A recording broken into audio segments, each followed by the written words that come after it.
अच्छा हुआ भाई आप इस वीडियो पे क्लिक कर दिया। अब आपको फर्स्ट डिवीज़न होने से कोई नहीं रोक सकता। जी हाँ, अब आपको फर्स्ट डिवीज़न होने से भाई फर्स्ट क्लास आने से कोई नहीं रोक सकता भाई, कोई नहीं रोक सकता। अगर आपका अच्छे से तैयारी नहीं हुआ है, अगर आप अच्छे से पढ़ाई नहीं कर पाए हैं, आपको डर लग रहा है कि यार मैं फर्स्ट डिवीज़न होऊंगा कि फेल हो जाऊंगा, कहीं सेकेंड ना हो जाऊं, आपको ये सब डर लग रहा है, तो अब आपको डरने की बात नहीं है। आप सीधे अब फर्स्ट डिवीजन होंगे, आप निश्चिंत हो जाइए, है ना। फर्स्ट क्लास से आप पास होंगे तो होंगे, बिकॉज ये वीडियो ही ऐसा है भैया। यहाँ पे लाए हैं बीए एग्जाम में कॉपी लिखने की सही तरीका। अगर आप ग्रेजुएशन की एग्जाम दे रहे हैं तो आप ही के लिए ये वीडियो है। यूनिवर्सिटी कोई भी हो, ऑल यूनिवर्सिटी एग्जाम्स के लिए है भैया, ऑल यूनिवर्सिटी एग्जाम्स के लिए है ना। एग्जाम में क्वेश्चन आंसर लिखने की सही तरीका बताऊंगा। आप कहेंगे सर हम पढ़ाई ही नहीं अच्छे से किए हैं तो क्वेश्चन आंसर कम ही लिखेंगे ना। देखिए, आप सुने होंगे कि कम लिखें लेकिन अच्छा लिखें। जी हाँ, अगर आपको लिखने का तरीका आता है, आप क्वेश्चन आंसर कॉपी में कैसे प्रेजेंट करेंगे, तो अगर आप मान लीजिए कम क्वेश्चन का आंसर लिखें तो आपको ना उस क्वेश्चन के आंसर का ना पूरे के पूरे नंबर मिल जाएंगे। आपका एक भी मार्क नहीं कट होएंगे। जी हाँ, आपका एक भी नंबर नहीं कट होएंगे। तो सोचो यार कितना अच्छा होगा। हाँ सोचो, मान लीजिए कोई स्टूडेंट है, वो अपना वो पेज भर के आया है, मतलब सभी क्वेश्चन का जवाब दे के आया है और कॉपी में सभी पेज भर के आया है, लेकिन उनको क्वेश्चन आंसर लिखने का सही तरीका पता नहीं है, कैसे प्रेजेंट करेंगे, कैसे कॉपी सही तरीके से लिखेंगे ये पता नहीं है। तो वो तो खुश रहेगा कि यार मेरा एग्जाम अच्छा से गया है, मेरा एग्जाम अच्छा से गया। जब रिजल्ट आएंगे ना तो उनका नंबर पूरे कटौती होंगे। सही बोल रहा हूँ भाई, उनका नंबर बहुत सारे कट हो गए होंगे, कहीं वो फेल ना हो जाए, ठीक है। लेकिन अगर आप कम तैयारी किए हैं या फिर कम क्वेश्चन आंसर याद करके गए हैं, या फिर अगर क्वेश्चन आंसर बहुत याद किए हैं, तब तो और खुशी की बात है भाई, और खुशी की बात है।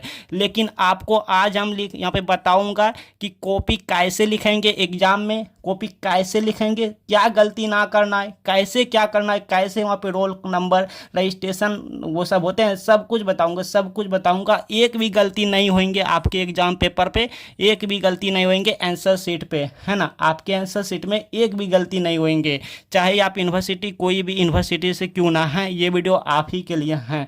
देखिए, इस वीडियो को देखने के बाद आपको 30 से 40 नंबर ज़्यादा मिलेंगे, मतलब फ्री में मिलेंगे। जी हाँ, आपको सुनने में अजीब लगते होंगे, आज हम बता दूं आपको कि आपको ना सुनने में अजीब लगते होंगे। आप सोचेंगे हैं ऐसा कहीं होता है, 30 से 40 नंबर हमको घर बैठे मिल जाएंगे, वो भी फ्री में। तो घर बैठे तो नहीं, आपको एग्जाम देने होंगे, लेकिन एग्जाम में आपको क्या करना है, कैसे क्या करना है, कॉपी में क्या करना है, जिससे कि 30 से 40 मार्क्स आप ले पाएँ, फ्री में ले पाएँ। नए बच्चों को पता नहीं होता है। जी हाँ, अगर आप एग्जाम नहीं दिए हैं या फिर एग्जाम कई बार दिए हैं लेकिन ये वीडियो नहीं देख पाए थे तो आपको अभी तक पता नहीं होंगे। जो नए बच्चों को तो हम कन्फर्म है पता नहीं होता है, नए बच्चों को बिल्कुल भी पता नहीं होता है कि 30 से 40 मार्क्स कैसे हैं। लेकिन आज मैं आपको इस वीडियो में बताऊंगा कि आपको 30 से 40 नंबर फ्री में कैसे मिलेंगे। और 30 से 40 नंबर सोचो यार बहुत हो जाता है। अगर आपको ये फ्री में मिल गया ना तो फेल तो दूर की बात है भैया, सच बोल रहा हूँ, फेल तो दूर की बात है, आप सीधे फर्स्ट क्लास आएंगे, आप सीधे फर्स्ट क्लास आएंगे, मतलब फर्स्ट डिवीजन आएंगे। आपको फर्स्ट डिवीजन आने से कोई नहीं रोक सकता, तभी तो मैंने इस वीडियो में कहा ना। तो 30 से 40 नंबर लेने के लिए आपको करना क्या होगा ये आप सोचते होंगे। आपको कुछ नहीं करना, बस आपको ना इस वीडियो को सही से ध्यान से अच्छे से समझना है, अच्छे से सीखते जाना, अच्छे से देखते जाना है और पूरे देखना है। जी हाँ, पूरा वीडियो देखेंगे तभी आप 30 से 40 नंबर ले पाएंगे, तभी आप अच्छे से समझ पाएंगे। क्योंकि इस वीडियो में हम बहुत कुछ आपको सिखाने वाले हैं, बहुत सारे यहाँ पे आपको बताने वाले हैं, ए से लेकर जेड तक सिखाने वाले हैं। अगर आप एग्जाम से पहले ये वीडियो देख रहे हैं तो खुद को बहुत लक्की समझो। और हाँ, एग्जाम में अगर आप इस बार फर्स्ट डिवीजन आ गए हैं ना तो सच बोल रहा हूँ भाई, आप मुझसे ही पढ़ाई करेंगे फिर। तो चलिए, ये रहा हमारे पास आंसर शीट। आंसर शीट ये वाला है ना, ये आंसर शीट है। और ये रहा आपके क्वेश्चन पेपर। देखिए, आप कोई भी यूनिवर्सिटी से क्यों ना है, ये वीडियो ऑल यूनिवर्सिटी एग्जाम्स के लिए है। ये जो क्वेश्चन पेपर देख रहे हैं, ये question paper Munger university exams के लिए है, ठीक है। लेकिन ये वीडियो आपके लिए भी है। अगर भागलपुर यूनिवर्सिटी, लाइक बिहार के कोई भी यूनिवर्सिटी, यहाँ तक कि इंडिया के, भाई इंडिया के कोई भी यूनिवर्सिटी, ठीक है, आप जहाँ से भी हैं, लेकिन अगर आप ग्रेजुएशन में हैं तो ये वीडियो आप ही के लिए है।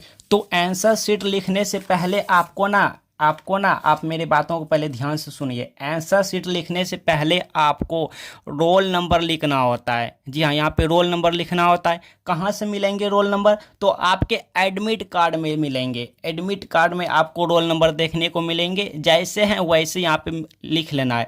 कोई कोई आंसर शीट में ना ऐसे डब्बा बना रहता है। जी हाँ, ऐसे डब्बा बना रहता है, इस तरह से डब्बा रहता है।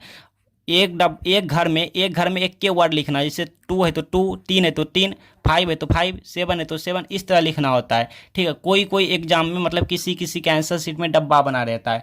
आपको रजिस्ट्रेशन नंबर लिखना ना, यहाँ पे रजिस्ट्रेशन नंबर लिखना है और ऐसे देख के ईयर भी लिख लेना है। अगर यहाँ पे स्पेस आंसर शीट में नहीं रहेंगे, क्योंकि सबका आंसर शीट थोड़ा थोड़ा अंतर रहता है, थोड़ा सा डिफरेंट रहता है, तो कभी कभी ना किसी किसी के आंसर शीट में ईयर यहाँ पे रहता है। ईयर इस तरह से आप लिख लेंगे। अगर आपका 2022 है तो 2022 लिख लेंगे, कुछ इस तरह से। मान लीजिए जैसे जैसे मान लीजिए आपका सेशन 2022 है, चलो मान लेते हैं एक पल के लिए, 2022 से 2025 है, ठीक है, सपोज डेट। तो अगर आप पार्ट 1 की मतलब फर्स्ट ईयर का आप एग्जाम दे रहे हैं, फर्स्ट सेमेस्टर की एग्जाम दे रहे हैं, तो आप ये वाला ईयर में लिखेंगे। ठीक है, वो आपको मालूम रहेंगे क्योंकि आपके एडमिट कार्ड में रहेंगे, आपके एडमिट कार्ड में रहेंगे। और रजिस्ट्रेशन का जो ईयर होते हैं वो वही होते हैं जो कि आप जब एडमिशन कराते हैं। एडमिशन अगर आप जिस ईयर में कराएंगे वही ईयर यहाँ पे देना होता है। क्लियर?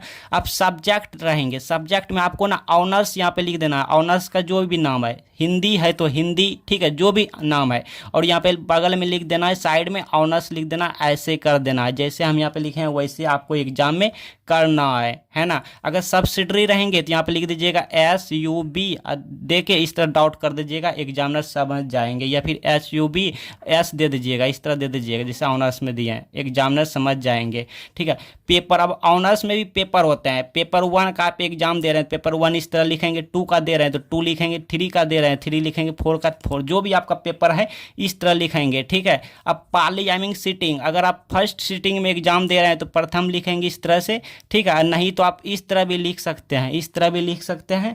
और द्वितीय में का दे रहे हैं तो द्वितीय लिखेंगे, सेकंड सीटिंग इस तरह से लिखेंगे। ओके ना। अब लिपि में भैया समझिए, लिपि में आपको देवनागरी लिपि लिखने होते हैं। अगर आप आंसर हिंदी में लिखेंगे, मतलब कुछ इस तरह से लिखेंगे, देखिए हिंदी में लिखा हुआ है, इस तरह से लिखेंगे तो आपको आंसर शीट में ना देवनागरी लिखना है। लेकिन अगर आप इंग्लिश सब्जेक्ट का एग्जाम दे रहे हैं या फिर आप साइंस लिया है, साइंस में इंग्लिश लिखना होता है। अगर आप BSc लिया है, BSc में इंग्लिश में आंसर लिखना होता है। ठीक है, हमने भी लिखा था, तो आपको रोमन लिखना है इस सिचुएशन में। ठीक है, अच्छा आगे है तारीख, एग्जाम्स का डेट है, डेट ऑफ एग्जाम्स, मतलब जिस दिन आप एग्जाम दे रहे हैं उस दिन का यहाँ पे डेट लिखना होता है ना। समझ में आया ना। अब लास्ट में आपको सिग्नेचर करना होता है, अपनी सिग्नेचर करना होता है, जो कि आपके एडमिट कार्ड में सिग्नेचर हैं। फोटो के नीचे, आपके फोटो के नीचे यहाँ पे रहता है सिग्नेचर, वही सिग्नेचर आपको यहाँ पे करना है।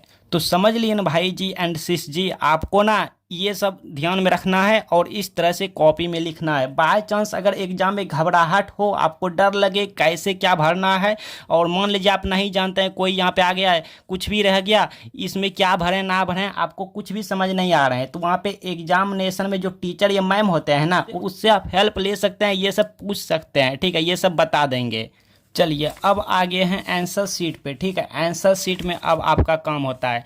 तो आंसर शीट में मान लीजिए आपको कुछ इस तरह से क्वेश्चन लिखना है। देखिए यहाँ पे प्रश्न संख्या, यहाँ पे 1 का उत्तर दे रहे थे, 1 का उत्तर, ऐसे आप लिखना पसंद करेंगे या फिर आप ऐसे लिखना पसंद करेंगे? इसको हम ना ऐसे भी लिख सकते हैं, प्रश्न उत्तर संख्या इतना का इतना। देखिए प्रश्न उत्तर तोड़िए, ये रहा प्रश्न और ये रहा उत्तर, इसको ना आप जल्दी से पढ़िए। प्रश्न उत्तर, देखिए यहाँ मैच कर रहा है, प्रश्न उत्तर प्रश्न उत्तर प्रश्न उत्तर, ये मैच कर रहा है। तो इसी को हम यहाँ पे ऐसे लिखेंगे, आप भी ऐसे लिखेंगे। ठीक है, और यहाँ पे लिख देंगे 1 अगर 1 का आंसर दे रहे हैं तो। अब यहाँ पे ओनली प्रश्न संख्या लिखे हैं तो यहाँ पे उत्तर लिखे हैं। ठीक है, तो आप पर डिपेंड, आप इसको लिखो या इसको लिखो। हम रिकमेंड करेंगे आप इस तरह लिखें। ठीक है, इस तरह में स्पेस भी ज़्यादा नहीं लेंगे, ठीक, कम लेंगे। जैसे मान लीजिए अब सपोज डेट प्रश्न उत्तर संख्या टू का, क का आप अथवा का आंसर दे रहे हैं। सब कुछ आपको हम प्रैक्टिकली यहाँ पे दिखाएंगे, ठीक है, हम लाइव सब कुछ दिखाएंगे। आपके मन में जितने भी कंफ्यूजन चल रहे हैं, जितने भी डाउट हैं, सबको क्लियर करने आए हैं भाई, सबको क्लियर करेंगे आज हम,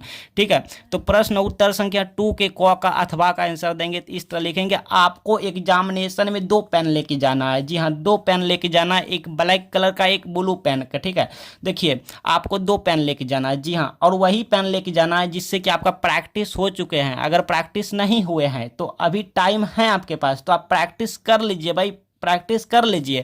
एग्जामिनेशन जाते समय नया पेन नहीं लेके जाना है, मतलब न्यू पेन नहीं लेके जाना है। बहुत से विद्यार्थी गलती करते हैं, एग्जामिनेशन जाते समय रास्ते में ना दुकान से पेन ले लेते हैं और एग्जामिनेशन घुस जाते हैं। परीक्षा दे रहे होते हैं तो कभी कभी नया पेन क्या होता है, पतला चलता है या तो सही से चलता नहीं है, रुक रुक के धुक धुक के उगता है, चलता है। तो आपको न्यू पेन नहीं लेना है। आपको जब भी पेन लेना है न्यू, तो घर में ही इतना सा खाली कर लेना है। आपको वही पेन लेके जाना है जिससे आपका प्रैक्टिस हुए हैं। आप चाहो तो ये 3 रुपये वाले जनरली, या तो 5 रुपये वाले, ठीक है, या तो 10 रुपये वाला पेन आप लेके जा सकते हैं एग्जामिनेशन हॉल में, ठीक है। आप घर में प्रैक्टिस कर लीजिएगा उस पेन से, इस तरह लिखना है। चलिए आपको हम लिख लिख के दिखाते हैं, सब कुछ समझ आएंगे। इसके बारे में भी बताएंगे थोड़ा सा, और भी बहुत कुछ आपको बताएंगे। आप बने रहिए वीडियो पे एंड तक।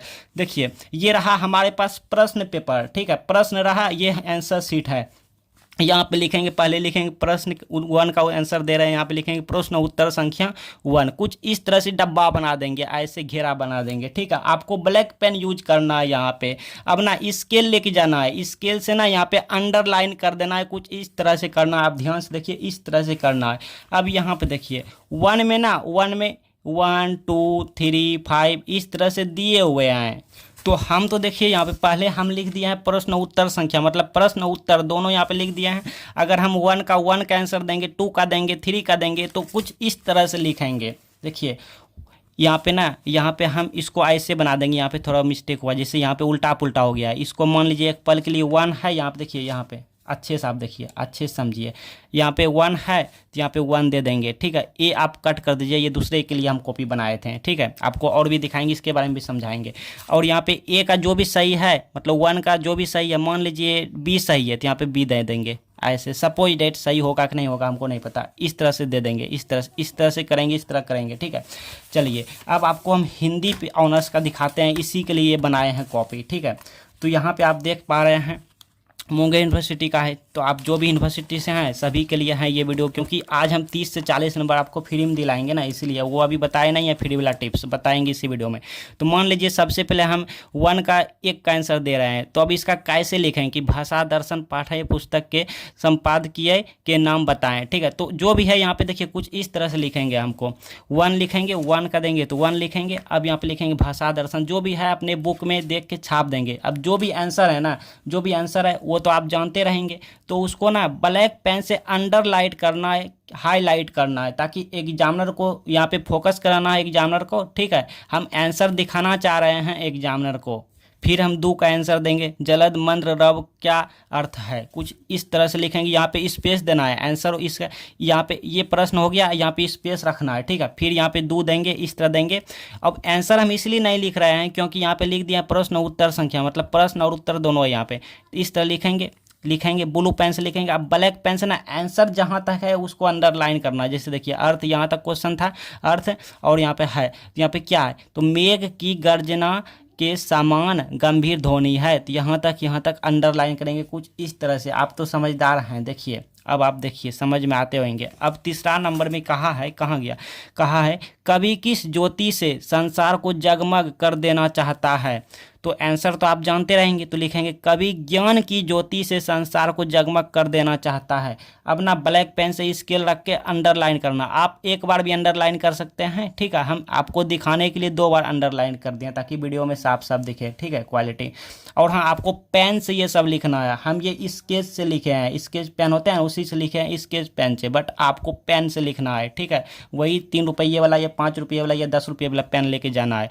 फिर यहाँ पे लिखेंगे जो भी है, इस तरह आप लिखते जाएंगे, इस तरह लिखते जाएंगे। जो आंसर रहेंगे आपका उसको ना ब्लैक पेन से अंडरलाइन कर देना है ताकि एग्जामिनर का नज़र यहाँ पे पड़े। यह है कॉपी लिखने का सही तरीका। अब देखिए हम तो उतना नहीं लिख सकते, लेकिन आप बहुत सारे लिखेंगे, आप इसी तरह और भी लिखेंगे, 4 के बाद 5 लिखेंगे, फिर 6 लिखेंगे, 7 लिखेंगे, बहुत से लिखते लिखते आप इस पेज में भी आएंगे। चलिए मान लीजिए आप 1 कंप्लीट यहाँ तक आके किए हैं, लिखते लिखते यहाँ तक आए हैं, ठीक है। यहाँ तक आने के बाद ना आप इस तरह स्केल से रख देंगे, अंडरलाइन करेंगे ब्लैक पेन से। एग्जामिनर को आप बता जाएंगे कि हाँ हमने जो 1 प्रश्न संख्या 1 का जो आंसर दिया है वो हमारा प्रोसेस जो था आंसर देने का वो यहाँ तक कंप्लीट होता है, यहाँ तक एंड होता है, ठीक है, एंड होता है यहाँ तक। अब हम आगे एक यहाँ पे 1-2 स्पेस खाली छोड़ेंगे, फिर लिखेंगे प्रश्न उत्तर संख्या 2 के क के अथवा का उत्तर, मतलब जैसे है जैसे दिखाते हैं। आपको ना पहले वही प्रश्न का उत्तर देना है, ये बताएंगे इसके बारे में बताएंगे। थोड़ा सा रुक जाइए, वीडियो पर आ गए हैं तो थोड़ा अच्छे से सीख लीजिए। देखिए भाई आप वैसे भी ना फिर व्हाट्सएप पे टाइम देते हैं, लाइक फेसबुक पे टाइम देते होंगे, इंस्टाग्राम पे टाइम देते हैं, तो जब ये सब पे टाइम देते हैं तो यहाँ से क्या सीखने को मिलता है पहले ये बताइए, कमेंट में बताइए। कुछ नहीं सीखने को मिलता है, सिर्फ मौज मस्ती इंजॉय। लेकिन अगर आप एजुकेशन वीडियो पे टाइम देंगे ना, सच बोल रहा हूँ भाई, अगर आप एजुकेशन वीडियो पे टाइम देंगे तो आप बहुत कुछ सीख जाएंगे, यहाँ तक कि आपका एग्जाम भी अच्छे जाएंगे, आपका कैरियर भी अच्छे से बन जाएंगे। अगर आप अभी व्हाट्सएप फेसबुक इंस्टा पे टाइम देंगे, एजुकेशन वीडियो पे टाइम नहीं देंगे ना, बात कर भी है लेकिन सुनिए, तो जब आपका 30-35 साल होंगे ना, जब आपका 30-35 साल एज होंगे तब आपको पछतावा आएंगे, तब आप सोचेंगे कि हमने कहाँ कहाँ टाइम बर्बाद किया है, टाइम वेस्ट किया है। इसलिए एजुकेशन वीडियो पर टाइम दिया कीजिए यार। भले ही व्हाट्सएप फेसबुक इंस्टा को आप छोड़ दीजिए, भूल जाइए, लेकिन एजुकेशन वीडियो को मत भूलिए, ठीक है। इसलिए एजुकेशन वीडियो ये नहीं सोचिए यार कितना वीडियो बड़ा हो रहा है, ठीक है। एजुकेशन वीडियो पर टाइम दिया कीजिए, बहुत कुछ सीखेंगे,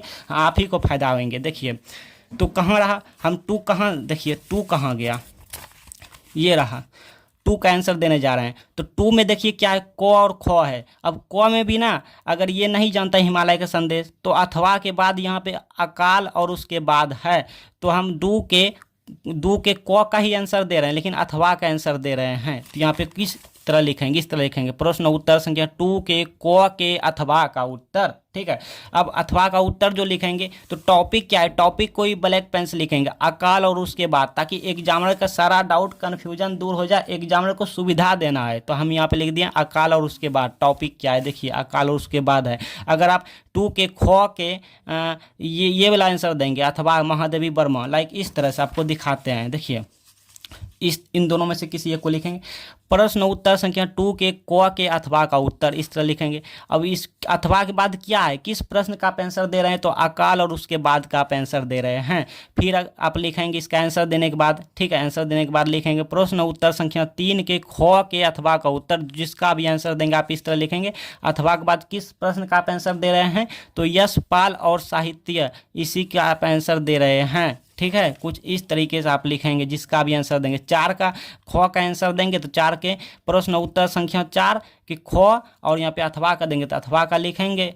तो अब आप यहाँ पे ना अपना आंसर लिखेंगे यहाँ पे। लिखते लिखते आप देखिए कितना लिखना है, आप सोचेंगे कितना लिखना है, आंसर तो लिखना है, कितना लिखना है, सब कुछ बता रहा हूँ। लेकिन उससे पहले ना हम आपको इंपॉर्टेंट बातें बताना चाहेंगे जो कि बताने के लिए भूल गए थे। जी हाँ, इंपॉर्टेंट बातें सुनिए।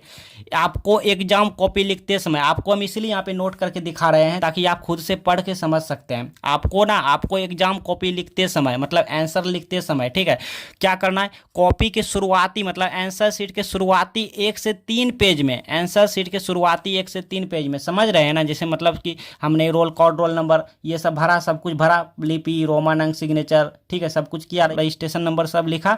जैसे पलटाया, जैसे हम लिखना शुरू करेंगे उसको कहते हैं शुरुआती 1 से 3 पेज में ना आपको कट क्रॉस नहीं करना है भाई, नहीं करना है, और गलत उत्तर नहीं लिखना है। जी हाँ, गलत उत्तर आपको नहीं लिखना है, आप खुद से भी पढ़ के समझ सकते हैं। इसलिए आप जो प्रश्न का आंसर जानते हैं क्वेश्चन पेपर में, आप जो प्रश्न का आंसर जानते हैं सबसे पहले उनका ही आंसर देंगे। लेकिन ज़्यादा से ज़्यादा कोशिश करेंगे आप कि सीक्वेंस सीरीज से क्वेश्चन आंसर देने की। सीक्वेंस सीरीज क्या होता है, इनको समझिए। क्वेश्चन आंसर, मान लीजिए आप 1 का तो देंगे ही देंगे क्योंकि ये अनिवार्य होता है, ठीक है। और देखिए कोई कोई प्रश्न में रहता है, ये बात आपको बता दूं, अब ये बता देता हूँ, ठीक है, नहीं तो चलो बाद में बताएंगे, चलो बाद में बताएंगे। देखिए सीक्वेंस 1 का दिया, फिर 2 का दिया, 2 का जो भी दिया, ठीक है। यहाँ पे कह रहा है किसी एक का उत्तर दें, मतलब मतलब को या खो का दें आंसर, ठीक है। अब इसमें भी अथवा जो भी है।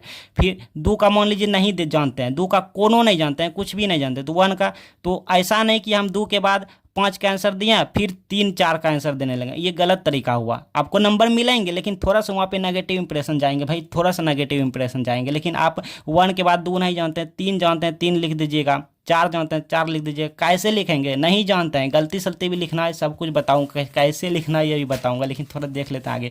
सीक्वेंस थ्री से ना क्वेश्चन आंसर देना है, ठीक है, सीक्वेंस थ्री से।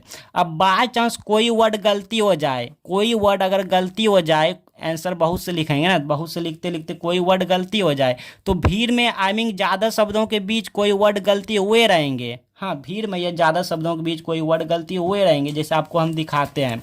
जैसे देखिए मान लीजिए एक पल के लिए मान लीजिए हमने बहुत से लिखे हैं, तो भीड़ में या ज़्यादा शब्दों के बीच गलती हुए हैं, जैसे लिखते हम ज़्यादा शब्दों के बीच में आ गए हैं और इसके बाद भी ज़्यादा शब्द देना है, ज़्यादा मतलब वर्ड लिखना है। तो अगर भीड़ में या ज़्यादा शब्दों के बीच कोई वर्ड गलती हुए हैं तो उसको कट क्रॉस कुछ नहीं करना, छोड़ देना है, जैसे है वैसे रहने देना है। एग्जामिनर उतना भी चेक नहीं करते हैं ध्यान से। लेकिन अगर शुरुआती में या लास्ट में कोई वर्ड गलती हुए हैं तो आपको सिर्फ ना इस तरह से एक बार इस तरह से कट करना है, ठीक है। यह है कट लगाने का सही तरीका, ठीक है, ना कि इस तरह से आप ज़्यादा ओवर राइटिंग करेंगे, ये गलत तरीका है कट लगाने का।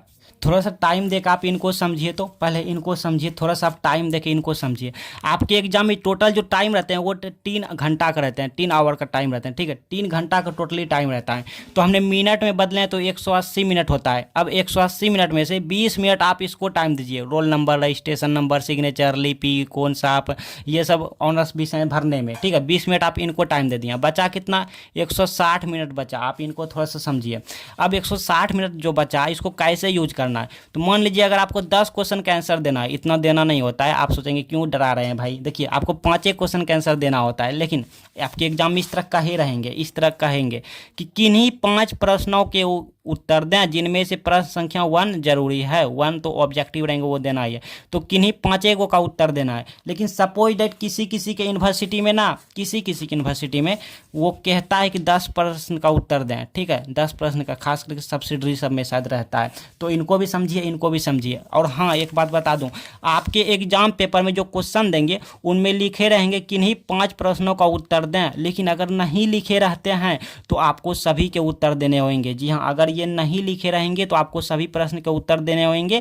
लेकिन हम 90% हमको चांस है कि ये लिखे रहते हैं, सभी के एग्जाम पेपर में लिखे रहेंगे, तो आपके एग्जाम में क्यों नहीं लिखे रहेंगे, लेकिन हम 90% चांस हैं, ठीक है।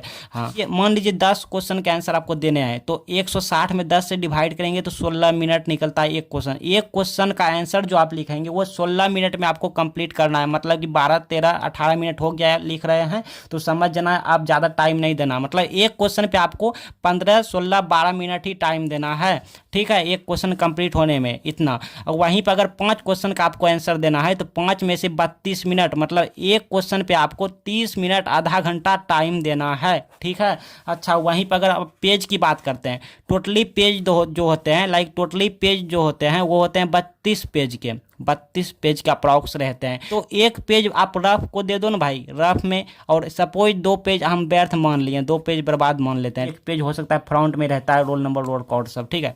तो 30 पेज हमने अप्रॉक्स मान के चले हैं। तो 30 पेज में अगर 10 क्वेश्चन का आंसर आपको देना है तो 3 पेज आप एक क्वेश्चन को देंगे, मतलब एक क्वेश्चन का आंसर लिखेंगे आप 3 पेज में कंप्लीट करेंगे। 3 पेज से आपको ज़्यादा टाइम नहीं देना है, ठीक है। लेकिन अगर 5 क्वेश्चन का आंसर कहता है आपके एग्जाम में, क्वेश्चन पेपर में आप देख लीजिएगा, जैसे क्वेश्चन पेपर देंगे ना तो आप यहाँ पे देख लीजिएगा, सबसे पहले इन्हीं को देख लीजिएगा, ऊपर में लिखे रहेंगे, ठीक है। तो अगर 5 क्वेश्चन का आपको आंसर देने बोलेंगे तो आपको ना 6 पेज लिखना है एक क्वेश्चन का आंसर को। आप कहीं करीब भाई इतना ज़्यादा हम नहीं लिख पाएंगे, एक क्वेश्चन का आंसर 6 पेज नहीं हमसे नहीं होगा आप कहेंगे, ठीक है। तो कोई बात नहीं, देखिए नोट इसको पढ़िए।